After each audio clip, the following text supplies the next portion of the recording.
Radio Free Skaro!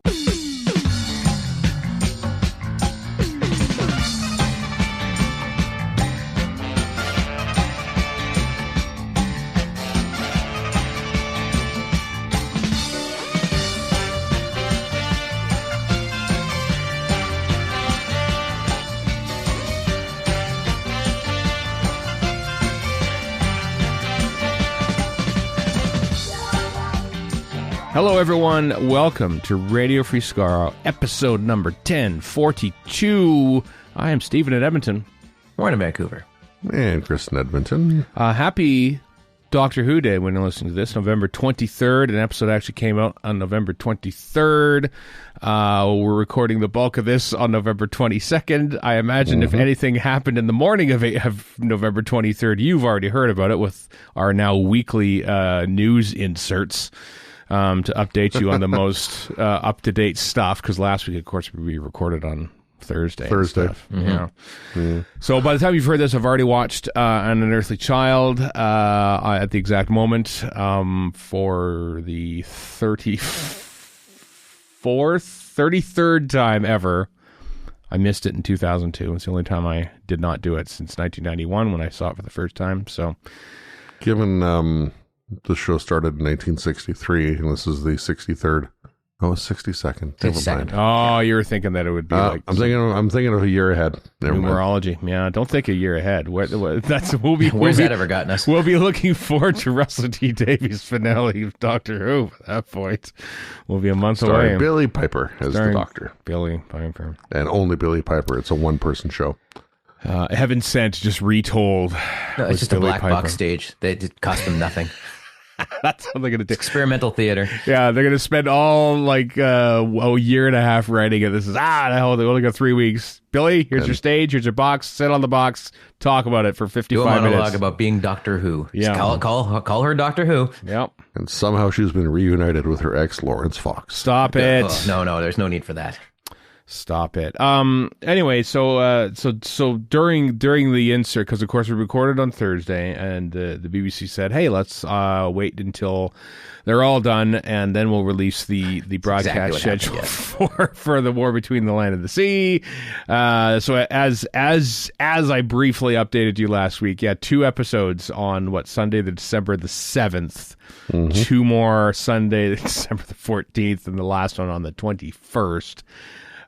Which means we're not gonna do it what we did for the Jodie Whittaker era and basically watch them and release an episode that day, just because weekends are a bit hellish. And Christmas is in the middle there too, or the end. I guess it's the end. Well, I mean, because it's never been said before for that date, I think the launch of the War Between might be a day that lives in infamy. Whoa, well done. Hadn't even thought of that. December 7th, yeah. Anyway, we'll probably here's the deal. Here's what we're going to do. Today, to celebrate Doctor Who Day, we're going to review Torchwood Children of Earth Day 3. Because why would you ring in the 62nd anniversary of your favorite TV show by talking about the middle episode of a Doctor Who spinoff? A very good one. A very good one, to be fair. But the 5th episode, so in 2 weeks' time when we talk about Day 5, that's actually going to come out on Saturday, December, another day, which will live in infamy for many reasons. It was the horrible Polytech massacre here in Canada, which is, which often overshadows the Doctor Who related things. This is the last day of survival, of course, but actual real life tragedies often for good reason supersede that in this country. Yes, exactly. But so that episode will come out on Saturday, and then the next episode will come out a few days after that. We're probably aiming for Monday through Wednesday. It'll be a little bit fluid, kind of like water. Land and see where you're going there, and I don't much like it. The silence there spoke volumes. Exactly. We'll shoot for Wednesday, but it might be earlier, it might be later, for those 3 weeks, basically, for when we talk about these.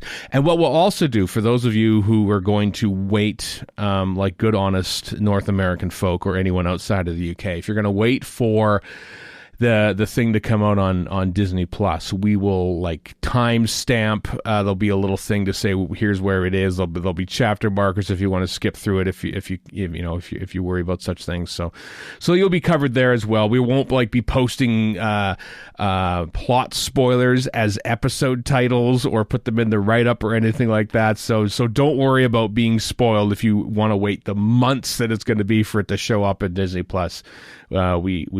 We have your best interests at heart, everyone. I suppose, to be fair, Disney Plus hasn't actually announced they're even going to show it. They did. Well, Disney Plus didn't, but the BBC did. They say, and everywhere else on Disney Plus in 2026. Yeah. So yeah. I mean, there's no point to say, hey, yeah, we'll show it too when we get to it. I mean, how can you spin that as a press release? You can't. Disney's got the money to figure that out, don't they? How do you convey the right amount of indifference towards this spinoff that's serving as a contractual obligation? Here's what you do if you're Disney. We wait until episode 1 and then we answer that question. Yeah. What you do is you take each episode and at the end of it you insert money for nothing. Build up money. It's your new favorite thing. Yeah. That's how they ended Willow. Warren wants his MTV. What can we say? I really do. I'm 100% convinced, by the way, that it's going to be a all-in-one drop on Disney Plus. Oh, I guarantee it. Yeah. At this point, get this out of my face. Just drop it. Given the BBC will have showed it however much in advance, that kind of makes sense. Yeah, I'm curious as to if they even keep the 2 seasons around on Disney Plus. And I don't have Disney Plus anymore, so I couldn't tell you. But oh wow, I mean. It's going to be curious. We'll get after that, Warren. Great, Chris Cuomo, my favorite guy. I know. Very very shortly. First off, some follow up. So let's see here. First off, I messed up the Adrian Tchaikovsky comic that had Sophie Aldred. In it, she doesn't appear as someone throughout. She appears as clones of several people in it. So I screwed that up. So sorry, Paul. Sorry, Adrian. Sorry, Sophie. So that's a bit of follow up. There was 3 other things I thought. One of them is actually I noted down, which is Tubi. We'll talk about that. The Big Finish thing, the Jacob Dudman ones. That was my mistake. Yeah. Yep. I didn't correct you, so that's my mistake too. Yeah. Apparently, those 11th Doctors are full cast audios. Full cast with audios. Jacob Dudman, and I thought they were audiobooks. I was wrong. Mea culpa. Yeah, I know. Well, it shows you how attentive we are. Yes, Chris? Before we forget again, happy Magna Carta Day. Oh, yeah, of course. Happy Magna Carta Day. That's always a given. We always get the date wrong for that. Got it right this time, though. And then there's Tubi. So I forgot to mention this. We mentioned about how Tubi was leaving, classic Doctor Who was leaving Tubi. And we were counting down the days, and of course we recorded on Thursday, but so by the time the episode came out, it was out, it was gone, but it's still there on the FAST channel, basically the streaming channel. So you can't watch it on demand anymore, but you can watch it like you just flip on the channel and it's still there. So it's still there, but it's not, if that makes any sense. It's an e-space. Yeah. The FAST channel thing still brings its own type of historical nostalgic charm, though. Yeah, exactly. It's nice just to turn it on and stuff's happening, just like normal TV did back in the day. Yeah. Oh, you kids, you don't realize what you're missing when we had real TV in those days. Or what you have is probably a better way to put it. Yeah. And cursive handwriting. Yeah. Ugh, thank you. As a left-handed person, my bane of my existence. Yeah. For what it's worth, it's Planet of Evil. I can't tell which episode it is streaming. You call yourself a fan? On Tubi. Well, it says that the Crawls. It's not the Crawls. That's the android invasion right up. But this is definitely Planet of Evil here. Are you sure? Yes. Do you call yourself a fan? I am 100% sure it was Planet of Evil from Tom Baker's era. And then if you go over to Pluto, because this is fun. Isn't this fun? This is part of the podcast where Steven checks out what's going on TV. But not now. But and Chris and Warren just check out. Yeah. Well, I'm way ahead of you. Yeah, I know. I don't know what's on Pluto. Dragonfire, Warren's favorites on Pluto right now. So I love it so much. No. Episode 3. So there you go. So they're still starring the inimitable Patricia Quinn. Patricia Quinn, baby. Ex of RFS live show. He's definitely inimitable. Listen, sometimes it's worth it to check if Doctor Who is still on streaming services on a week-to-week basis. I can't argue with that. That's fair. Because it starts to disappear after a while. So Yeah. So there. Yeah. You know what the funny thing is? We'll get to BritBox in a little bit here, but because on BritBox you can still watch everything on demand. But of course they've since taken off An Unearthly Child. That's not allowed anymore because of the whole insane sons of Doctor Who writers. Doctor Who writers. Do they have the Zygons and Seeds of Doom? You know what? I think they do. But here's what they also have. They have the unaired pilot. They have the pilot episodes on BritBox. So despite the lack of an Unearthly Child. Until I say this, and now someone will go, wait a second, we need to take that off. And also that documentary about the moon landing not being fake. We have to put that back on, because, he's a demented son of a Doctor Who writer. So he's got all sorts of crackpot theories. So yeah, if you want to watch An Unearthly Child, the first episode, you can at least watch the pilot episode. It's still there on BritBox. I feel like someone just said, "Oh right, we needed to take that down." So sorry everyone for ruining it. After just as a side thing, there's always that conversation about if you're ever trying to introduce somebody to Doctor Who, where do you start? Mm-hmm. I don't know if I would ever actually start with the pilot.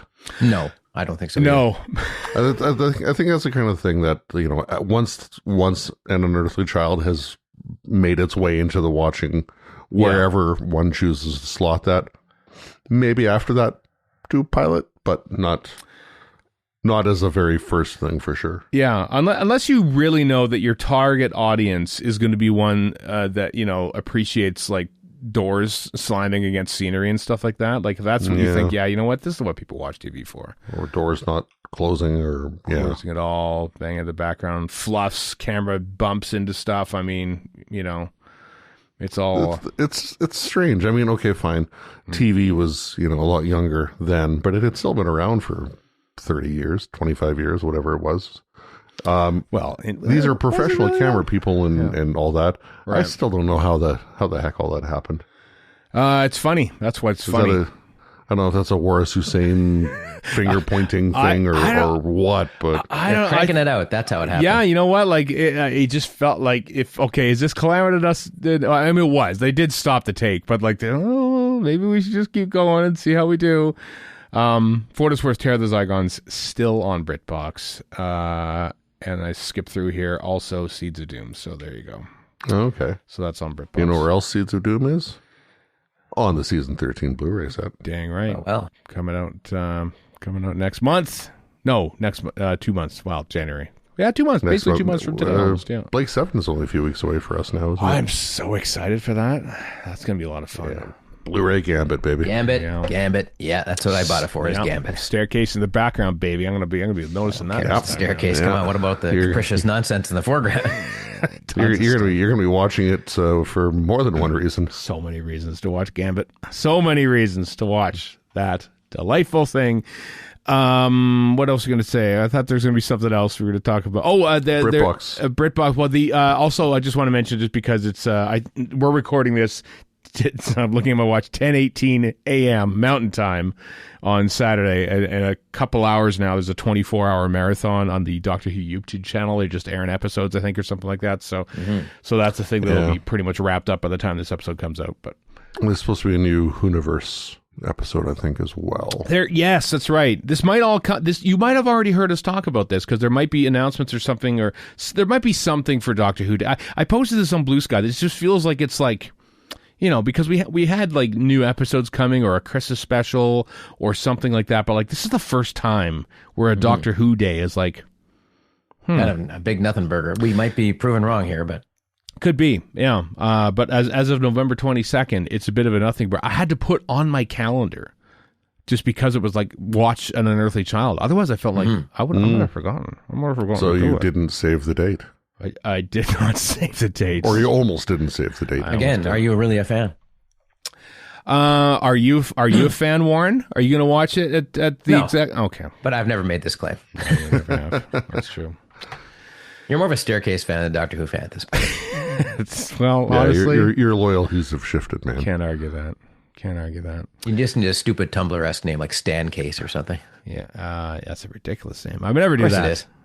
Yeah. BritBox. We talk about BritBox. There is a great giant interview on Joe Adelian's column buffering newsletter. It's paywalled on Vulture, but it was like $40 for a year, and I thought, what the hell? I support journalism. I'm going to sign up for it. Apple News gets you too. It's on Apple News. There you go. Yeah. So we've linked to it in the show notes. It might be paywalled for you, but Joe and the CEO of BritBox, whose name I'm Robert Schildhaus. Yeah. It looks like every other CEO. Like they grow them all in a vat. I'm convinced. Like they all look like the same. They kind of came out of the same upper middle class educational brine. They all look like Lee Iacocca. Yeah, no tie. No, of course, that's a classic CEO. These guys are all like too young to be Lee Iacocca's. Right, that's true. They wouldn't appear in their own commercials selling cars. They wouldn't show up in Watchmen and get shot. What? Jeez, that just shows weird. That's in the movie. Yeah. Okay.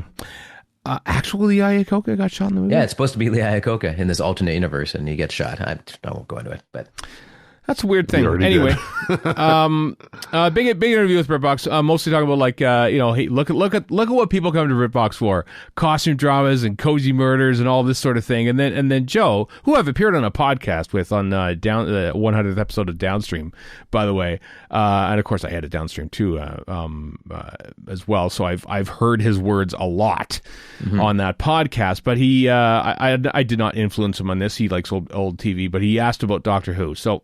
Just because it's paywall, I'll read the whole question and the whole response. Towards the end, he goes, "You made it clear that sci-fi is not a lane for BritBox, but Disney just ended its distribution deal for Doctor Who. Given it's one of the BBC's most iconic shows, I have to ask if you see any chance it might end up on your platform if a big player like Netflix doesn't swoop in." This is, of course, the modern version of the show.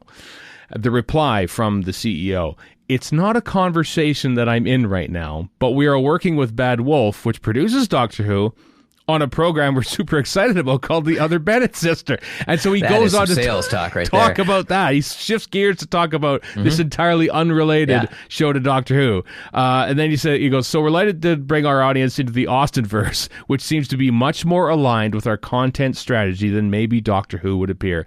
But nothing's ever off the table." End quote. I mean, that's I hate CEO responses, but as CEO responses go, that's not perfect good, but perfectly crafted in a CEO way is what I'm trying to say here. Yeah, pretty much dismissed, which is intriguing to me. I mean, I didn't think that they would be... I didn't think that BritBox would necessarily be like the co-production partner, but I thought like maybe knew who would wind up there. After reading that, I ain't so sure. You know? I'm even worried about Classic Who. I mean, like we said this off air, I've got it all sitting on a hard drive somewhere, obviously, but it's nice just to fire it up and go, I'm just going to throw it in. It's convenient, right? It's nice for us who are existing fans, but it's also nice to say, hey, you want to get into Doctor Who, you can point them to here, you know? Yeah, which they may already have as a service because of all the cozy murder shows, which, to be fair, is their bread and butter. Like, you know. Yeah. I'd like if they had more old classic sci-fi, but they don't, so. Yeah. Also, if you're introducing people to Doctor Who in general, it's a heck of a lot easier with the reboot. That too. So having that not be available anywhere other than iPlayer is very detrimental to getting new people into the fold. And we should say that hasn't happened. They haven't announced anything like that. They haven't said anything. We're just speculating here. No, they haven't. But I thought it just things seemed to be at the time shaping up to be like, okay, well, they're taking it off of HBO in the US, and it's gone from Bell or wherever here. And Prime Video had it for a while here in Canada. The on demand stuff is off of Tubi now, but like the modern Who is nowhere. You can't get modern Doctor Who anywhere on a streaming site other than iPlayer. Yeah. And I thought, well, it just seemed to be a natural that we go to BritBox, but so this now brings me back around. Like we've sort of talked about the one that sort of gets a lot of mention in places I notice is our where we talked briefly about Paramount kicking tires on Doctor Who. because I think Netflix kicked some tires but wanted the full catalog, and I think the BBC probably says, no, we want the full catalog. Well, I guess buy then. And I heard Paramount was sort of doing the same thing, and Amazon, I think, was doing the same thing. Like the key is, apparently, I'm hearing this from like third party information, so I'm not like, taking this to the bank or anything, but the key is having full rights to the back catalog, because people, streamers loved having a library of stuff where they could just point people to and watch. And part of me wondered, like, this past week, we're not a Stargate podcast. We might become one. We're not going to become one. No, absolutely not. But they're rebooting Stargate on Amazon Prime Video. Of course, Amazon owns, I think, the rights to it because they own MGM, which I think... Is it a reboot or is it a continuation or like separate new show? It could be like a basically be like modern Doctor Who, essentially. But like there's like, I don't know how many, like 21 seasons of 3 different Stargate shows. And part of me wondered, like, did they kick tires on Doctor Who and says, okay, we can't get that. Well, is there anything else we got? Well, we got Stargate. We own that IP. Let's do that. I mean, it's kind of a no-brainer, right? I mean... Right? So part of me wondered if that was actually what was the impetus to reboot Stargate, or if they did it independently of getting turned down for Doctor Who or something, and thus the search continues.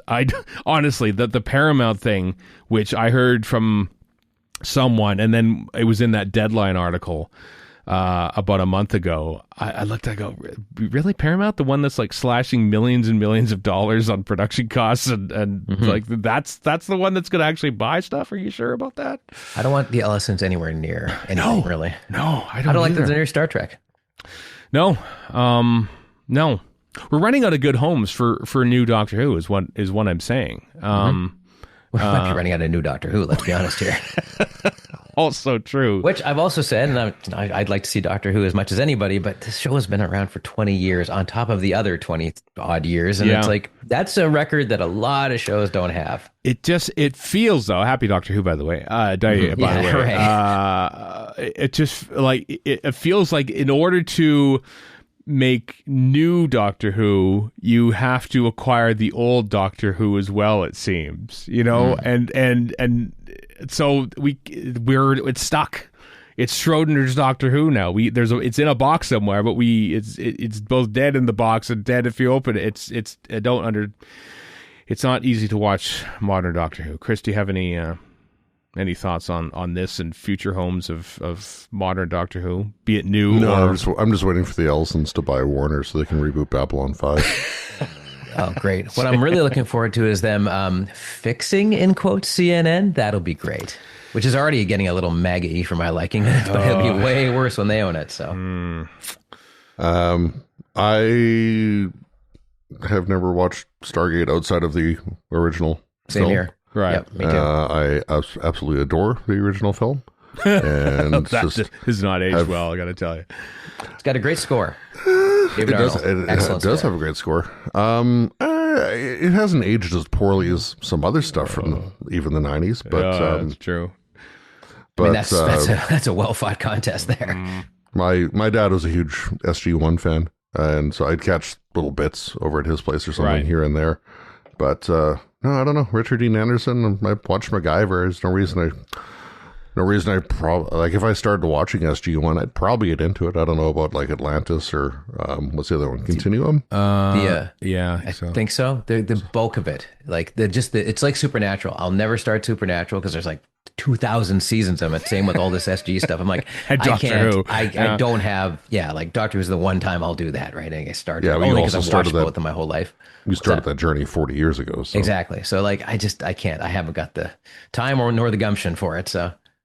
Yeah, I mean, like I still have intentions of getting through Babylon 5 at some point. That hasn't happened. I haven't seen anything except the original pilot film. Yeah. So I don't know. The only real remark I have about any of this is, can we just please have something new? Do we need to rehash yet another old IP? Including Doctor Who. I see what you mean. I mean, Doctor Who's never really properly died ever since it came back in 2005. Hold Russell T. Davis's beer. I'm not wishing that upon the show. I'm just, but I agree with you, Chris, that we do need desperately to have some new stuff. Enough of this. And I get why financially this happens, but yeah. It's just, nobody wants to take the chance, but they're happy to reap the like even. Say what you will about Jim Cameron, right? It's exactly going there too. And Avatar. Mm-hmm.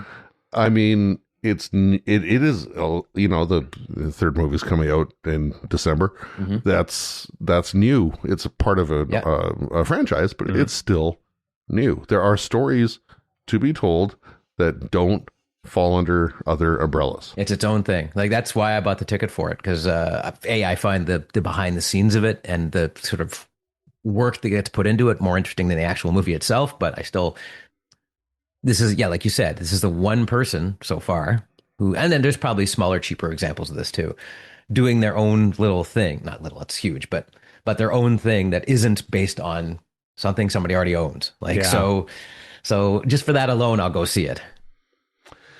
Yeah. I mean, it feels like Netflix is maybe out. Paramount kicking tires. We hope they're out. Amazon probably out. Apple?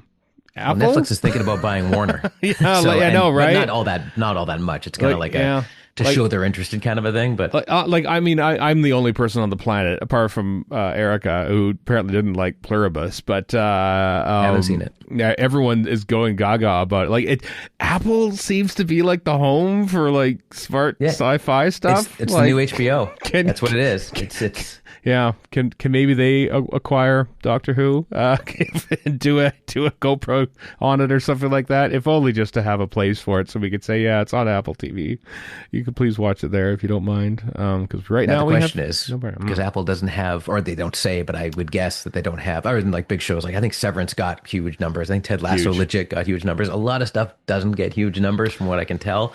And Doctor Who would probably follow that classic tradition. I don't know. But it might have done that at Disney too, for all we know. Yeah, I mean, Apple has mostly been, original content. They haven't really, apart, they picked up like Peanuts or something like that. Literally the show Peanuts. But those are the old shows, yeah. Yeah, but they haven't really new content made in the Peanuts verse. Yeah, the Peanuts verse. Yeah, okay. yeah, a little bit. But they haven't really relied on like existing IP, so to speak. So for that aspect, it does some kind of outside of their wheelhouse a little bit. But I also find that they would probably be a good home for such a thing, and they would drop it at a decent rate and all at once, like Netflix would. They drop it weekly and stuff like that, which I would like. So.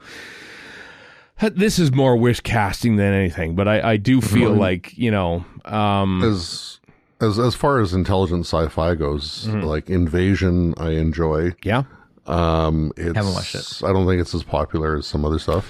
No, but obviously Foundation. Yeah, Foundation's great. For All Mankind, needs to be mentioned. For All Mankind, Constellation. Yeah. Peter Arnes's haven't watched it yet. Show. Yeah. Very smart sci-fi, very eerie and Nordic. It honestly, it seems to be the best possible home for it, especially if BritBox has no interest in sci-fi. Like, yeah, but I mean, that's honestly, it's probably up to Eddie Q being a Doctor Who fan. And I don't know one way or the other if that's the case. Right. Tim Cook or whoever his successor will be is a Doctor Who. Let's try and slide. Slow Horses, Slow Horses, Will Smith, who was the showrunner for the first 5 seasons, is no longer. It clearly means that he is going to be the new showrunner for Doctor Who on Apple TV. Casting 2028. Yeah. Hey, it could happen. Could happen. I mean, there ain't that many Luther films being made for Neil Cross to maybe take that job, and we'll have Akaton too. We've all been pining for that. We could have Hyde or we could have Akaton. Which, yeah. Oh. Happy Doctor Who Day, everyone. Hooray. Yeah. You can't watch it anywhere. Do you want to watch that first episode? Hope you own it. Can't watch it anywhere. Do you want to watch some Modern Who? Hope you own it. You can't watch it anywhere. Unless you're in the UK. At least you and I, Stephen, we can say that, yep, it's right there on the shelf. It is, but, not My everyone. hard drive is also on a shelf. Yeah, but not everyone. Like, to tell everyone, buy a DVD to watch something. Yeah. It just, or you can buy it. It reeks of snobbery, frankly. It does a little bit. You can buy it on, like, Google and iTunes as well. But it's people like to stream. It's handy. It's convenient. It's easy to access. It should have a home on streaming, and currently it doesn't. Not to mention, lots of people are in the habit of not paying for individual things. It is, here's my $12 a month for a subscription. Just feed me everything. Well, and there's a whole generation that's like physical media. What the hell is that? I mean, I'm not saying everybody who's young thinks like that, but they've grown up in a world where it's less relevant than it was for us. It is, sadly. And they also miss out on stuff like the Doctor Who Blu-rays. I mean, the episodes are there; they look fantastic, etc. But I mean, where else are you going to get 28,000 hours of studio footage? Oh, God, it's the best. It's just the best, I tell you. It's so good. It's so good. But we understand not everyone's like us. Not everyone obsesses about spiral staircases or vans. No one except you obsesses about spiral staircases and that guy with the blog. I know. And I just bought a handful of Criterion 4K Blu-rays because it's not because of the film. I mean, it is because of the film, obviously, and how it's going to look and stuff. But all the extras that come on releases like that are very, very enticing. And if I flip on Netflix or whatever, wherever Barry Lyndon might have a home, which is probably nowhere, no, I don't think so. I'm not gonna see that bonus material. No, you're not. No, I don't know if I have bonus. Like I bought this Kubrick set off of iTunes or whatever the hell it's called now, and Barry Lyndon is one of them. But I don't think there's any extras on it, just the film itself, which is still pretty good. And what I like about iTunes, Apple, is that when something is available in 4K, they just upgrade it. Like they don't charge you again or anything. Yeah, I got I remember when I bought Mad Max Fury Road on digital. I also own it on Blu-ray. And but when the Blood and Chrome, the sort of the black and white version, came that's out, on mine too. They just added it. They just added it to it, like free of charge. Just looked up there. And Google Store might do that too. I don't know. Like I have no idea. Yeah, that is. Yeah, who knows? I'm now looking. I'm compelled to look here on the. I'm pretty sure that there isn't a Barry Lyndon extras bit. I'm just gonna hit play. No, it plays the movie. So yeah, you do not have it, Warren. You do not have the Barry Lyndon. I wouldn't be shocked if that applies to most Kubrick stuff. Yeah, this was just the films. It was like for $50 or something, and it was worth it. I got that, The Shining, Full Metal Jacket. I think Eyes Wide Shut's in there. Right. 2001's definitely in there too. Yeah, $45 Canadian right now for seven amazing movies. Yeah. Quite like the Kubrick side. I am that person. I am that. And just a shout out to Criterion, which you told me about first, Stephen. Network coming in January, 4K baby. Love it. Yeah, I told you about that. Oh, did you? Okay. Well, either way, I wasn't me. I didn't. I knew about it. Then Chris told us about it. That's basically how it went. Well, I didn't. So I got the email. And because we're into the 50th anniversary of like my favorite era of movies here, like All the President's Men. I'm going to watch that for the 50th anniversary. I watched it for the anniversary of Watergate. I watched it when Robert Redford died. I'll watch it again for the 50th anniversary of the movie. When's the 50th of it? Next year, sometime 76. So okay, yeah, you were saying the other day because you bought the Criterion Barry Lyndon before I did, and you haven't watched it because you're waiting for its 50th. I bought the Criterion Blu-ray of Barry Lyndon, and then they came out with the 4K, so I bought that as well. Now I'm waiting to watch it around like the late December because it's the 50th anniversary of the release of Barry Lyndon. So yeah, making a moment of it, basically, is what they're saying. But I mean, I know that's your era, like Dog Day and stuff like that. That's a good era. Nothing against it. You seem to live in it, but other than that, I was living in it. Just started living in that era, but. Anyway, happy Doctor Who Day. Just bringing it right back around to Doctor Who. So anyway, hey, I'm on business news. On the companies.gov website, the place where you register companies on the web. This is where I stalked Television International Enterprises Archives, Phil Morris's company, for years. I respect you for that level of detective work. That's not sarcastic. I actually do respect you for doing that. That's sometimes I use my powers for good, Warren. Well, not often, but yes. No, I know. Anyway, Bad Wolf is... so what usually happens, you might be able to explain this better than I can, but basically when a movie studio or something starts like a new production, be it a TV series or a movie or something like that, they'll start like basically a temporary company, for subsidiary. Subsidiary for that production. So if anything happens and they get sued or something, you're not suing the studio itself, you're suing that production. Limited liability. Yeah, it's kind of the same idea as you start a corporation so you yourself can't get sued. That's why the corporation is quote unquote an individual. There you go. Anyway, so Bad Wolf on many times in the past few years is like, you know, for whatever shows they make, like they'll come up with temporary names, and they'll often have like Bad Wolf in brackets a ADOW numeral 3, which is a discovery of which is 3. They had it for, I think, TWB for the War Between, for instance. Well, this past week, they've incorporated a new one, Bad Wolf in brackets TLD, close brackets, which a lot of people are thinking, well, this is probably the Doctor Who one. And people are guessing what TLD stands for. And I think, the Last Doctor, you already said it. The Last Doctor or the Lost Doctor. The Long Doctor. Those very tall person, whoever it is. Yeah. The lawn doctor. There you go. They're gardeners. Screaming mad at dirt. They're just making a 30-second ad or something like that. The Doctor retires and just becomes a gardener, and it becomes a gardening show. That's all it is. I'd actually watch this. It's Billy Piper as the Doctor, just doing gardening. I think, well, this is how you get back on BritBox and their good books. Exactly. What if we made it about gardening? What if we made our show, but we made it about gardening? Would that entice you to make more episodes? Okay. Could you set it at Four Seasons Landscaping? Yes, please do. When there's a parking lot. So yeah. I mean, when you think about it, it's Russell T Davies' last one. He's totally calling it the Last Doctor, isn't he? With a bit of a nod and a wink. Exactly. How does it turn out? You'll have to wait and watch. Yeah. I mean, the next Doctor wasn't the next Doctor, even though it was the next Doctor. That's true. But it's going to be a hook. Oh, is it the Last Doctor? Oh, is it? Ooh. Tune in. Stay tuned. Yeah.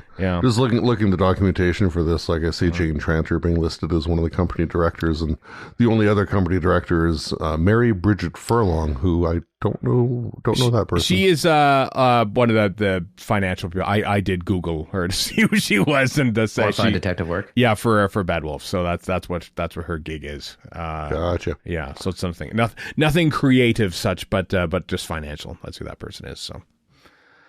So there you go. So they created that. So keep watching that. Bookmark that site and see what happens. Nothing's going to happen. You're just going to see financial statements or something like that. Or like, here's what we the fact that they actually submitted them and everything. Believe me, after looking at 10 to 12 years of returns on Tia about missing, I didn't find any missing episodes info in that documentation. All right. So, or like film cans or anything like that. So there won't be anything about it, but the TLD was worthy of comment. So, yeah, we'll see.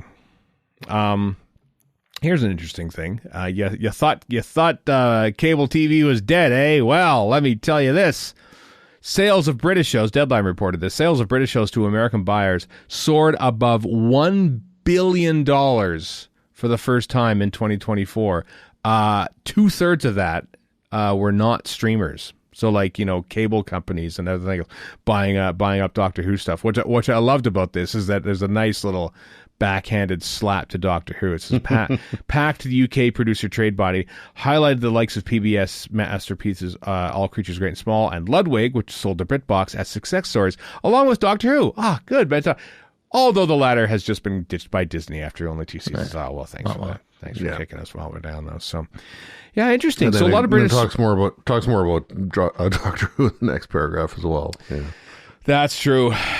Disney's decision to drop Doctor Who appears to reflect PAC's finding that it was the traditional broadcast networks, not the streamers, that drove the soaring sales. Streamer spend on British content plateaued, comprising just 33% of the total 2.02 billion overall sales of British shows. Broadcast networks made up 50%. So I really, really wish if Doctor Who is looking for, especially American, but international co-production money or something. Yeah, I really, really wish PBS had infinite funds. Mm-hmm. Well, so the worst possible time for PBS to be interested in producing Doctor Who. Yeah. No, in a better world, that maybe could be a possibility. Bring back Pledge Breaks, baby. Pledge Breaks during Doctor Who. After all, that's how it all started. Let's do it. You know, this episode of Doctor Who brought to you by the Chubb Corporation, and then and viewers the John like you, T. and Catherine T. MacArthur Foundation, and all that stuff. Oh. Why do I remember this? Oh, because I watched it all as a child. Exactly. Well, we were talking about Tony Brown's journal not that long ago. Hell yeah, Tony Brown's journal. Interesting though. Anyway, and that everyone just saw streaming's quite clearly the future, and they seem to be buying up less stuff. Here's the thing: streaming is the future, and like most of the future, it sucks. Good point. Good point. Yep. I told my dad a while back. I said, the one thing I didn't see the future being when I was a little kid was stupid. And here we are. It's dumb as hell. Yeah. I mean, Netflix is basically the one company that rules them all. And what I hate about it is that basically Netflix knows they just want you literally on their service 24/7. They want you to play games now. They want you to listen to podcasts. They want you. They don't necessarily want you to watch very closely. They want the TV version of Facebook, really. Yeah. They know that you are not watching closely, which is why they have characters, say what they're doing. Yeah. Say what they're doing, and like it's stuff that is basically movie. When you make a movie, you're making a movie for the best screening experience available, right?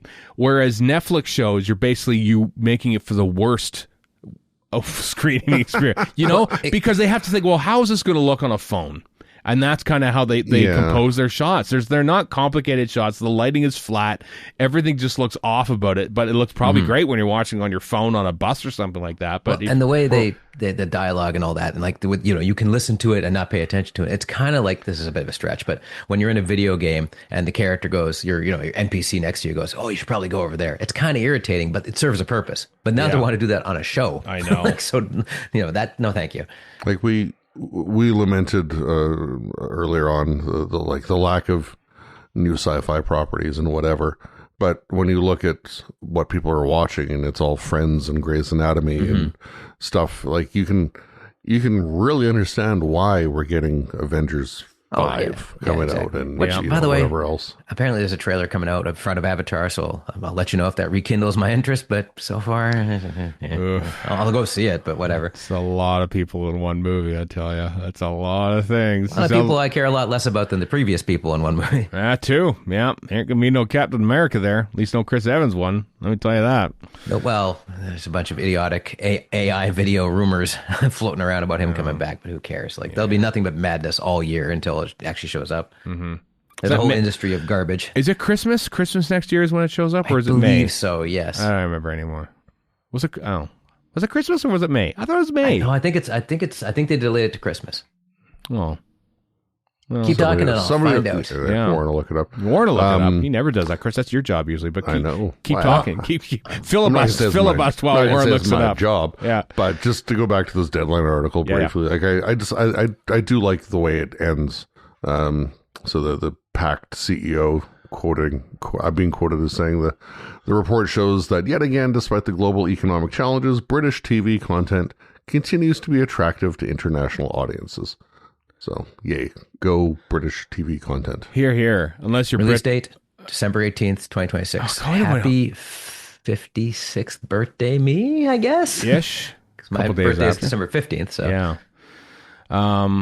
Well, that's good. I mean, unless you're BritBox, when you have no interest in anything Doctor Who related, but you do love those cozy murders and everything, and you realize that people are up about it. I mean, yeah. Obviously, it's all different, companies and entities, and money still has to flow, whether it's real or imagined or whatever. But I would like to think that, just given the nature of BritBox, its ownership, things like that, that it might be really, really cheap to have classic Doctor Who, but maybe not as cheap to look at new Who, or especially producing new content. Yeah, it's kind of it's kind of weird. Like I feel like we're rehashing the same things, but whatever. Not everyone listens to every episode. Sometimes it's like the early to mid 2000s stuff that feels like it's fault. Like we talk a lot about Battlestar Galactica, the reboot Battlestar Galactica. About that appears and disappears from availability. There's a lot of shows made in the 2000s and 2010s, which is actually the stuff that is hard to find on streaming sometimes, as opposed to just like how 90s stuff is tough to find on YouTube. It's not compared weird. to other things. Oh, is it really? Okay. Well, 90s and 80s stuff is tougher to find than old vintage stuff for whatever reason. Yeah, like there's, it's so I feel like Doctor Who, like modern Doctor Who, is kind of falling into that little weird black hole of it being available nowhere. I mean, it's not like there's any other shows. Not just Doctor Who. I'm just thinking of like what other shows might have been airing at the time or something that don't seem to be, let's sort of like straddle the SD HD divide, when it came in, because of course Doctor Who went HD halfway through or after 5 years. It just seems, I don't know if it affects the availability or if it's rights or what, but it just feels like I'm just hoping it doesn't fall into a black hole. Essentially, we're trying to keep Doctor Who alive, for God's sake, on this podcast. Anything to do with that before we get on to some other nonsense? No, let's keep going. More nonsense. More nonsense. Hope you're at Stonehenge. You're in Stonehenge today? Hope you're enjoying Stonehenge, everyone, because the TARDIS is apparently there. We say this apparently because, of course, it was announced that it's going to be there on November 23rd. We're recording this on November 22nd. Is the TARDIS at Stonehenge? Is Spinal Tap at Stonehenge? They will be, apparently. Is Elton John, his legs broken at Stonehenge? That's a Spinal Tap 2 reference. Yeah. So apparently there's going to be a thing at Stonehenge on the 23rd that you know about already, but we don't as a recording. So will it tie in with the Pandora opens? Will it just be a TARDIS at Stonehenge, but at a safe distance away so that you can't actually go up to Stonehenge? Who knows? Stonehenge. Will there be a perception filter so you can't see the TARDIS that is totally at Stonehenge? Could be. Will there be little druids just dancing around? Will there be lots of alien ships up in the sky? No one knew who they were or what they were doing. That is the worst Nigel Tufnell ever. That's pretty bad. Tom Baker, of course, received his MBE recently, and Radio Times talked to him very briefly. Said he liked being in Doctor Who. Breaking news: Tom Baker liked being in Doctor Who.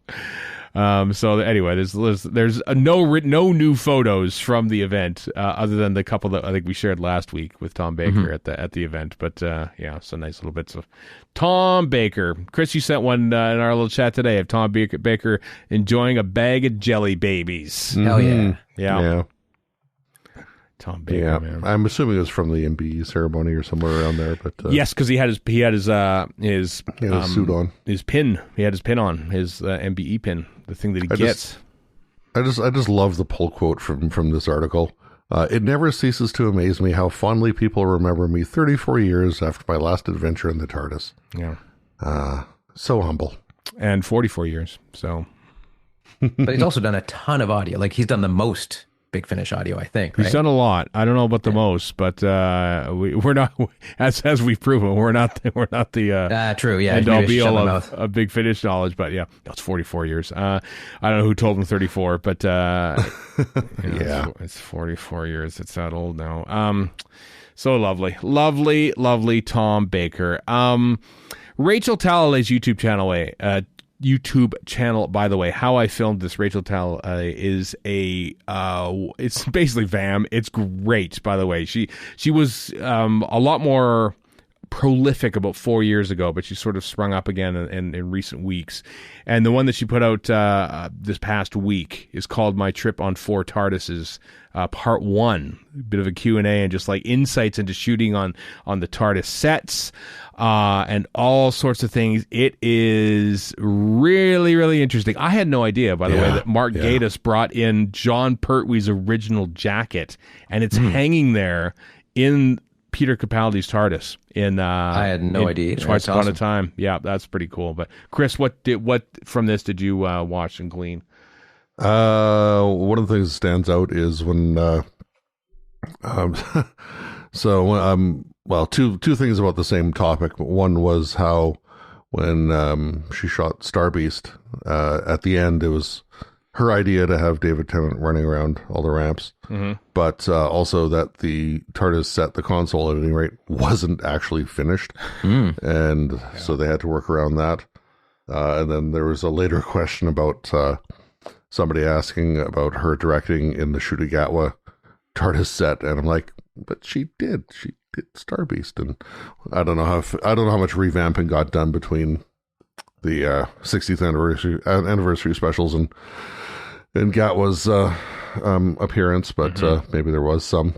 And she also kind of covered off how little, one thing she didn't care for in the Gatwa era was how little the TARDIS set was used, which we certainly lamented as well. Yeah, it's a big, huge set for, Steve Moffat said at our live show, it's like, you have one set that you don't use. That's basically you kind of got the fact, is he sort of complaining, like, why didn't we spend so much money on that one set? You spend an inordinate amount of effort to get them out of there. Yeah, you do. As quickly as possible, basically. Yeah. And you know what? And she also talked about like how in the Pickwood set, the Capaldi set, like the time rotor, for lack of a better, the up and down thing, you could actually get that in shot because it was low enough that you could get a nice, you could shoot through it, you could it was the eye line. The eye line was there that makes them in. Whereas the Disney TARDIS is like the time rotor is actually up higher up, so you can't get it in the same shot as your people. And it was interesting hearing her talk about like it was less visually interesting because you take a shot of Donna and there's just nothing but white and roundels in behind. Cut back to the Doctor, nothing but white and roundels. But like visually, it was an uninteresting set. It looked better in wide shots, but close-ups it actually did not look as good. Well, Jodie Whittaker TARDIS haters, what do you think of that? Not to mention, I mean, if you as far as like the eye line goes and whatnot, her exposure would have been to have David Tennant at 6 foot. What's he? 4? 6'3"? He's about 6'1", I think. 6'1" or 6'2". That short? Okay. Yeah. So at any rate, short. Go to hell. At any rate, he's whatever height he is. I'm not looking it up. I don't care. Yeah. But you have a problem with eye lines and somebody at his height with the rotor being higher up, and then Shudigawa, who is not that tall, comes along, and I would imagine, at least to a degree, that would be kind of worse. There's also she mentioned there's the big round like screen things. Like I'm looking at this at the keyframe here on the YouTube page. There's a big screen kind of things in the background which were never used.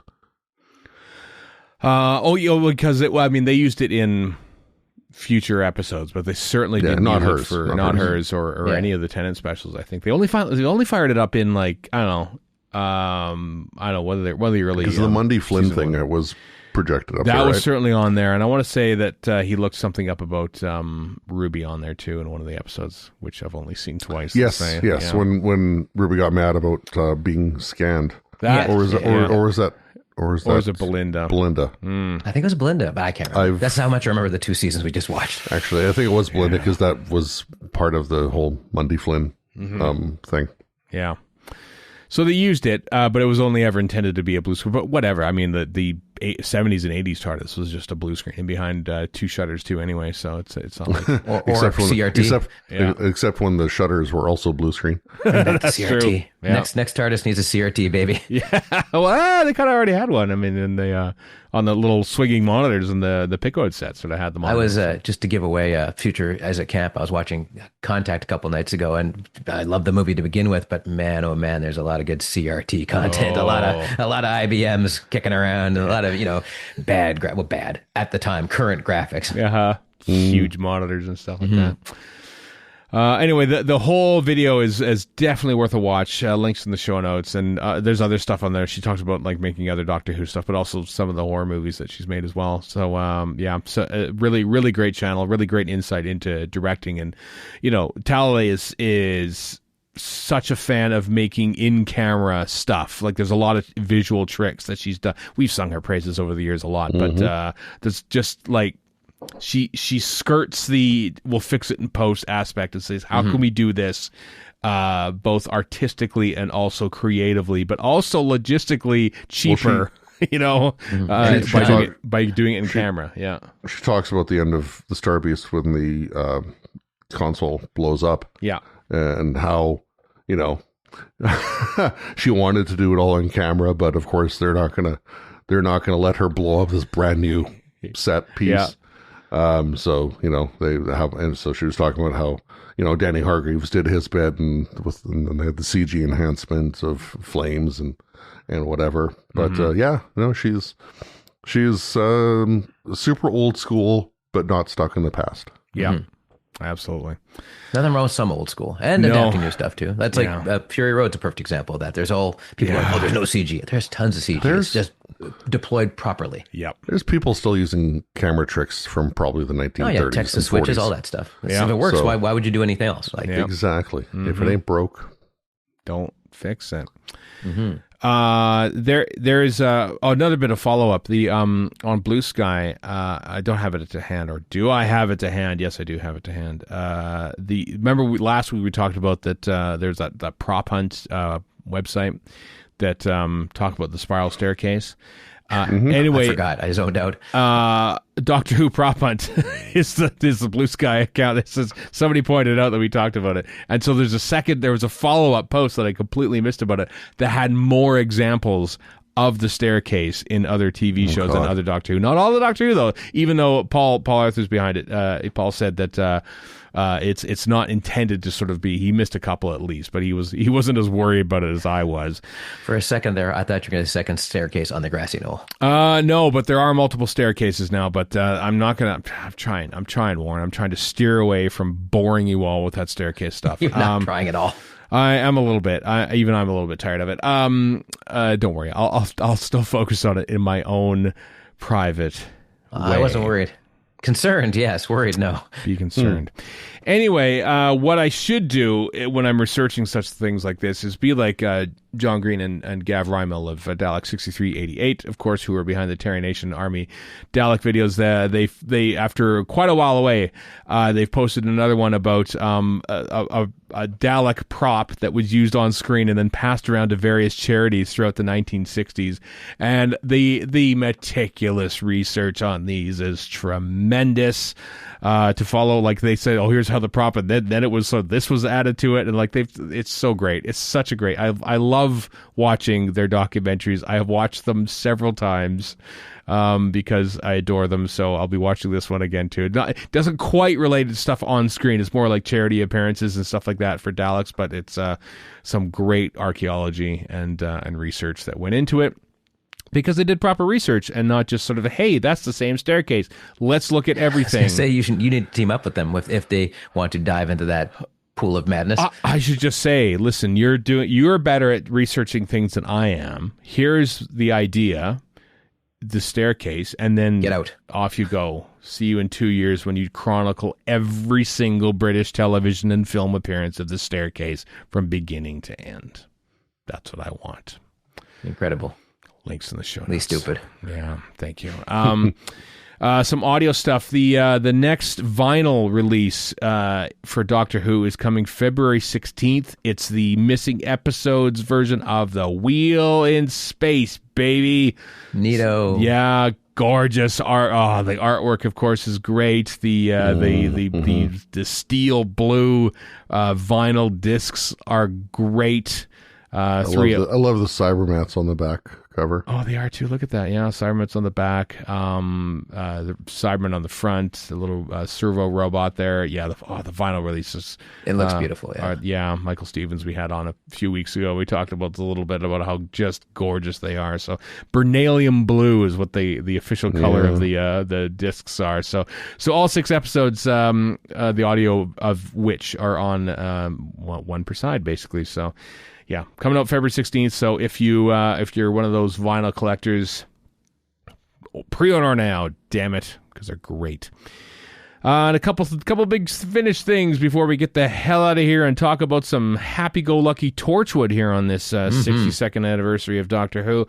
The 8th Doctor adventure Causeway is out now. There's Paul McGann on it in his TV movie garb. Mm-hmm. And hair. Jay Griffiths is there. Jay Griffiths, of course, was on an RFS live show a couple years back. Oh, yeah. And a Silurian in a suit and a person in a helmet. That Silurian is looking very stylish, I have to say. He is kind of. And Jay Griffiths, before we went on the stage, me and her were shooting the breeze, and she's super cool. I have to. Here's my 5-minute assessment of talking to her. Right. Well, other than on stage at the Writers Guild show, yeah. Yeah, she was fun to talk to. Yep, she was. So there you go. That's what's happening in that, based on the cover of that Big Finish release. And also out now, celebrating the 20th anniversary of Modern Who is the 2005 to 2025 Doctors Collection, featuring audio ventures for 7 different modern Doctors from Big Finish. Started calling it Big 7. Big 7. So they're all out there now. Previously sounds like a truck stop. Big 7? Yeah, it does kind of actually too. Yeah. Trucker number 5, your shower is ready. All right.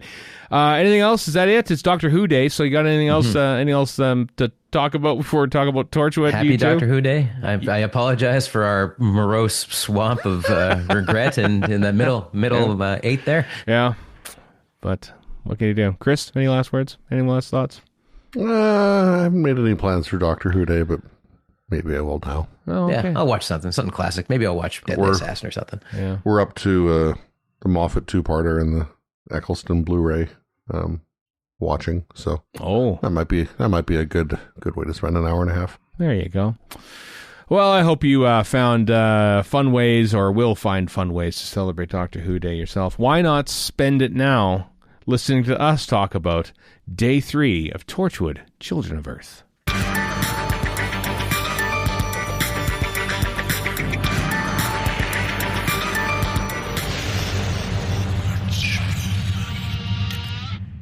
We're in the middle part here of our Torchwood, Children of Earth, we haven't even come up with the proper name for the series, but reappraisal.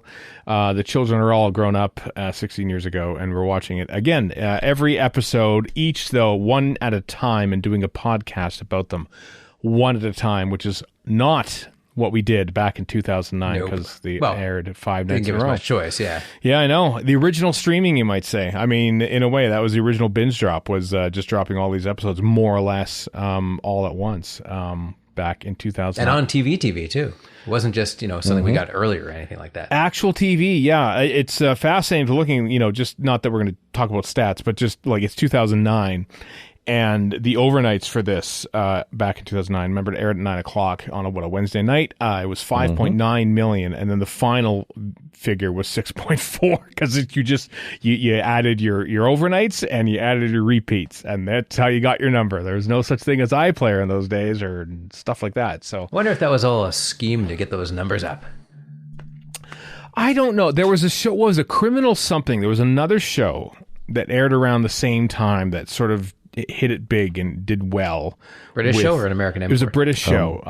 British show or an Australian import show. One of the two.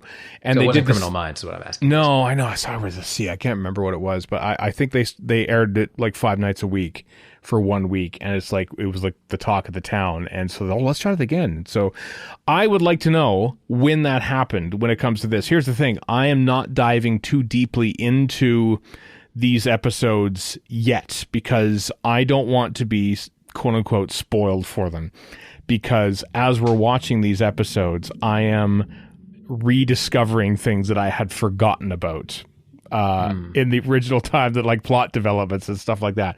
I don't know if that's the case with you two, but it certainly is with me, because I've completely forgotten almost all of this. There was the big twist about Captain Jack being there when the kids were there in 1965. I remembered. I completely forgot about that. And I didn't remember it, but then once it was revealed, I'm like, oh yeah, I remember this now. Oh yeah, yeah. It might have been one of those, but like up until that point, it's oh my god, I don't remember that. It's fun. It was a fun, shocking moment.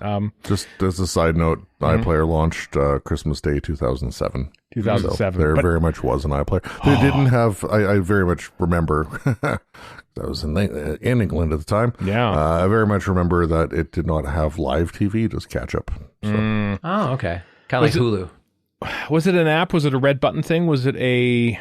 It was a computer thing. Oh my God. That's how I used it back in the day, like when it first came out. So what I can never remember what the hell red button is. Red Button's just a BBC service, just has extra content on whatever. I think kind of, I don't know if it's like quite a like old school VOD sort of thing, but kind of akin to that.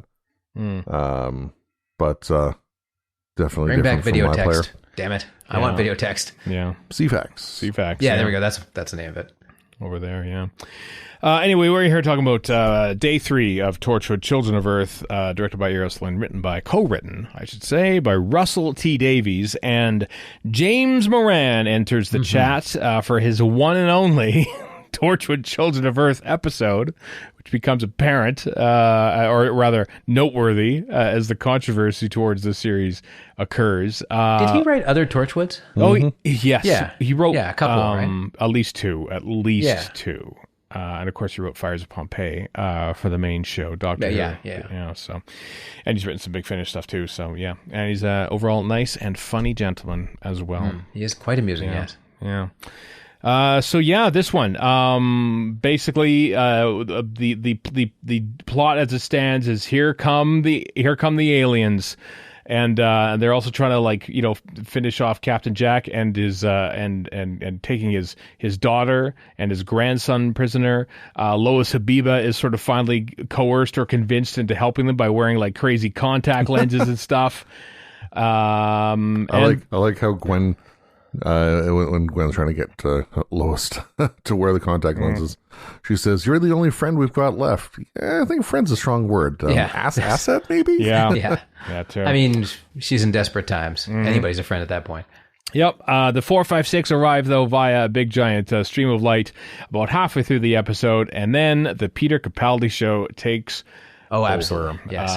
Where Peter Capaldi shows his worth. I once again, I really liked this episode too. I think I'm going to like this whole series again. That's one thing I certainly remembered that hasn't diminished yet. What about the two of you? How are your feelings towards this one? So far so good. It's interesting that each of these was one a night, but each of them so far has a different tone. You know what I mean? Like the first one is all dread. The second one is all thriller. This is kind of like, I don't know if dread's the right word again, but it's more pensive. Suspense. You know what I mean? Suspense. Suspenseful, yeah. Mm-hmm. Yeah. The episode 2 was a lot more action-based than I thought it was going to be for a Torchwood episode for some reason. But yeah, you're right about that. Yeah, very, very suspenseful. Really building up this, seemingly this first contact thing. Like, really taking it seriously in a way that I don't think Doctor Who ever could, because they've had so many alien incursions by this point. That it would feel weird for Doctor Who to sort of do it. Like it's funny that Russell T Davies wrote, canonically what would be like the first time that Earth contacts aliens when Aliens of London, World War III, and it feels kind of jokey. And then 4 years later, he's doing it with this, and it's an entirely different tone. Just the setup and building a separate chamber for them. Like the length of the logistics that they go towards welcoming these aliens. They don't speak our language. They don't breathe our air. I love that. They are completely and totally alien, and that alone is kind of refreshing to see. Besides them talking, their main interaction is the claw thing, just angrily, we presume angrily, hitting the glass, and then it's barfing at him. And so I saw that, and I'm like, oh yeah, so Twitter blue check. Just like that. Jeez. It's even tinted blue in there too. Yeah. Hey, I've just talked to you. Blah, yeah. Barf, barf, barf. Yeah. Chris, what about you? You like this one? This episode? Yeah. I mean, in general, yeah. Like I was saying before we started recording, after we, so it's for us, as we record this, it's been 4 days since we talked about day 2. And in the intervening 4 days, the couple of days after anyway, I was very anxious to sit and watch day 3, just as now I'm anxious to sit and watch day 4, especially since I'm still not watching next time trailers. Wow. Yeah, that's control. I have been watching next time trailers. I have been, yeah, because they're right there. In some ways, I kind of wish they would have pulled them off it and had them at the end of the credits. But they're right there. Yeah. As I've said before, even the Blu-ray menu has Gwen. It's got Gwen doing her recorded message in case humanity dies, whatever. But that doesn't come till 5. I think it's 5. Yeah, I think it's episode 5. Yeah. 4 or 5, obviously, because we haven't hit it up to day 3. But I think it's 5. But I'll be proven right or wrong in time. But I mean, that's the first thing you see / hear on the DVD menu is something from day 5, and I'm like, yeah, that's still like that. Come on, DVD. That kind of irks me a little bit. I know, like all the classic Doctor Who DVD. We had this talk actually. Well, the classic DVD menus, they've stopped it now for the collection Blu-rays. But I was like, there's several clips, you know. I haven't thrown in the Earthshock one for quite a while, but I'm curious if like all of a sudden there's like a bunch of, I mean, you open up the DVD, there's Cyberman right on the cover. Yeah, it's just a montage. Yeah, the whole thing is just the broken star on the ground. Yeah, that's the whole DVD menu. That looping around, exactly. With the laugh track. Yeah. Yeah, I know. Yeah, peek behind the curtain, folks, that as we record this, it's in August. Warren is heading off on a trip, and we're trying to get these in as quickly as we can so that we can get as much in the can as we can before he goes. But we're only going to get the first 4 episodes, so we're going to have to wait like a week and a half to watch episode 5. And you're right, like we have done 3 episodes in the space of a week, which initially was a lot quicker than I was expecting us to do, I'll admit. But you're right, Chris. It's still a lot slower than they went out. I know. But I'm compelled to like just, why don't we just watch the next episode? But no, we're not doing that. We're reviewing 1 episode at a time, which is exactly what I wonder if it was made. See, this is the one thing that I can't wait to start digging into once we are done with episode 5, and I will watch all the declassifieds, which I'm fairly sure are they're just episode specific, and they went out literally on think so, yeah. like the U2 or BBC 3, I imagine at the time, and they wouldn't discuss anything that happens after that episode. But I just want to be absolutely sure.